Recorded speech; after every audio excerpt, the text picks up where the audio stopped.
Have you ever had an issue that just doesn't seem to want to heal? It's like you zap it with more and more Reiki, but nothing will shift it. When this happens, it's easy to worry that things will never work out. But as the saying goes, the universe's delays aren't necessarily the universe's denials. And if we can understand the mechanics of healing, it can help us to stay positive and serene while we wait for things to shift. Now, if you don't know me, I'm Jeremy Ocarroll, the Amazon best-selling author of Reiki Flow and the Perfect Reiki Course. And for the past 18 years, I've taught thousands of Reiki students to get more out of their innate healing abilities, and I've learned a thing or two about the way healing works. And here's the thing. As good as almost everyone naturally is at healing, we all from time to time stumble into healing roadblocks. And these can seem enormous, like we'll never get over them. And this can create extra stress on top of our issue. But here's the curious thing I've learned is that often, more than an issue of things failing to heal, our fundamental problem is actually one of expectation. We want instant results after a healing session, a healing course, or even a Reiki attunement. Or at the very least, we want a sign that things are on the improve. And this is natural enough given that we might even have gotten into healing precisely to work on a specific issue. But here's the thing. While acute issues can often be fixed reasonably quickly, chronic ones do tend to take longer. And this shouldn't really surprise us, for often we've had them for years and we've spent years creating emotional and psychological conditions for them to flourish. So it's probably a touch unrealistic to expect everything to just resolve overnight. Now, I'm not saying that it's impossible, simply that it's a lot less common than incremental healing. What's more, and this is big, when we're impatient, we tend to focus on the issue. Since what you focus on grows, this typically reinforces the very things we're trying to heal. Just as bad, focusing on the end result always tends to emphasize where we are. And if where we are isn't where we want to be, this creates mental suffering and stress. If where you are is here and where you want to be is there, then the gap between the two is what I call suffering. And the more you want to be somewhere you're not, the more you will suffer. This then lowers our energy, our frequency, which makes it even harder for us to heal. Now, one of the things we need to understand is that our ego's timeline isn't necessarily the ideal timeline for our healing. The ego, quite reasonably, wants the pain or issue to be gone now. It wants resolution, it wants clarity. But healing works according to its own logic and schedule, and often that's at odds with the logic and schedule of our rational mind. It's like with Reiki healing. Imagine a tennis-loving client, for instance, who comes to see you because he has a tennis elbow and desperately wants to get it fixed. Tennis is the great love of his life. It's what he thinks about when he first wakes up in the morning. It's what he thinks about as he lies down at bed at night. So if there's one thing he wants in life, it's to fix his tennis elbow so he can get back to playing. But the Reiki energy might see things differently. Maybe for it, the priority is to heal the heartbreak from an old relationship. So it sets to work on this and ignores the tennis elbow. This can be super frustrating when all you want to do is play tennis, but it's ultimately for your highest good.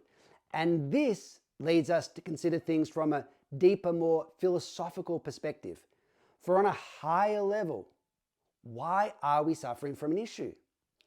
Ultimately, I believe it's because we can learn something from it. And if we haven't yet learned the lesson, then it might actually be counterproductive on a higher level to heal immediately. For if that happens, we might miss out on the lesson altogether and have simply suffered for nothing.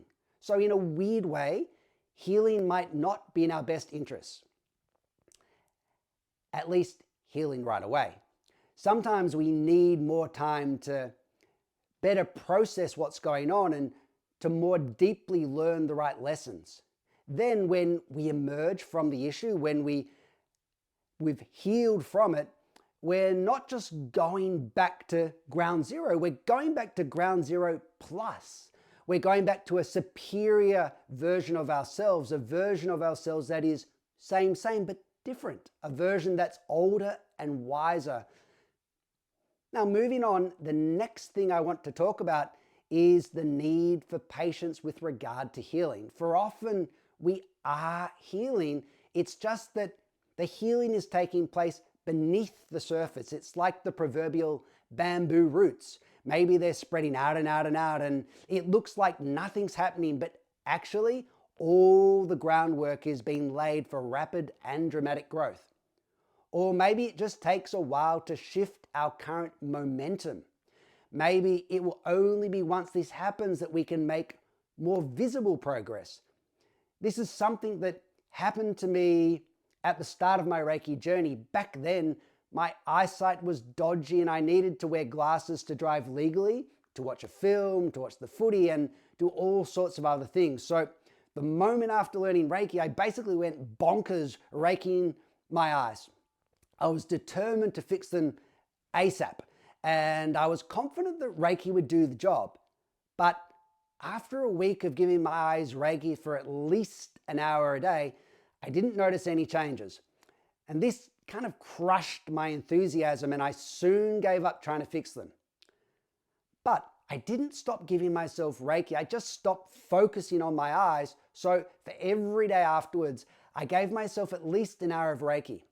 And after that, an interesting thing happened. Bit by bit, my eyesight began to improve. Now, eventually, over the course of about a year, it improved to the point that I regained 20/20 vision and was able to get my license reissued without any restrictions. So it was an example of my eyes healing on their own timeline. It was also an example of how things often heal when we take the pressure off, when we stop straining for a result and simply let it happen on its own timeline. And remember, just because you don't feel anything doesn't mean nothing's happening. If you have a headache and take a Panadol, it's typically going to take at least 20 minutes for the pain to ease. Your body takes time to process the medication. It's not instantaneous. And healing can be similar. For instance, we get a Reiki healing session or we give ourselves some Reiki and we want immediate results. But often we need to give the Reiki energy time to rebalance, realign, and heal our body. I see this regularly enough after the first day of my Reiki courses. Students typically feel a lot on this first day, but often it's only later that night that they really realize just how much the Reiki energy is working on them. That's when the energy really hits them. And often it's like this with Reiki clients too. Sometimes they come to you full of stress. Sometimes there's a whole host of imbalances. Sometimes there are lots of things desensitizing their body. So at first, they mightn't feel the Reiki energy so strongly. I remember a guy who came to me after just retiring from about 30 years of corporate work. He had a vast buildup of stress in his system and didn't feel much during the first session. But the following day, he did wake up feeling calmer and more serene than usual, so he booked another session. Now, he felt a little more in this one and booked a third appointment. And it was during that third session that he had his wow experience. It was then that he felt the full force of Reiki. So sometimes it can be as if there's a layer of mud covering the body, mud that needs to be kind of cleared away before the Reiki sunshine can flow unimpeded into the body and be truly felt. So the takeaway from this is that just because you can't feel anything going on doesn't mean that nothing's happening. Sometimes the healing energy is paving the way for a grander experience. The key, therefore, is to be patient. If you or someone else is working on you, there will inevitably be a transfer, a flow of energy, and this energy will be doing something. It's just that it isn't always immediately obvious what it's doing. What's more, sometimes healing isn't taking place on a physical level. If this is the case, you might not feel it as physically. But that doesn't mean nothing's happening. It just means that you might need to wait before you realize that shifts have taken place. These might be emotional or they might be psychological. They might even be, and I know I'm using a big word, spiritual. But even though they aren't physical, there can still be shifts that make a tangible difference to the quality of your life. They're shifts that will have a concrete impact. It's just that during healing sessions, you might not feel this impact physically. Of course, almost always, you will feel some energy or something physical, but just how much you feel will vary according to what the healing energy is working on.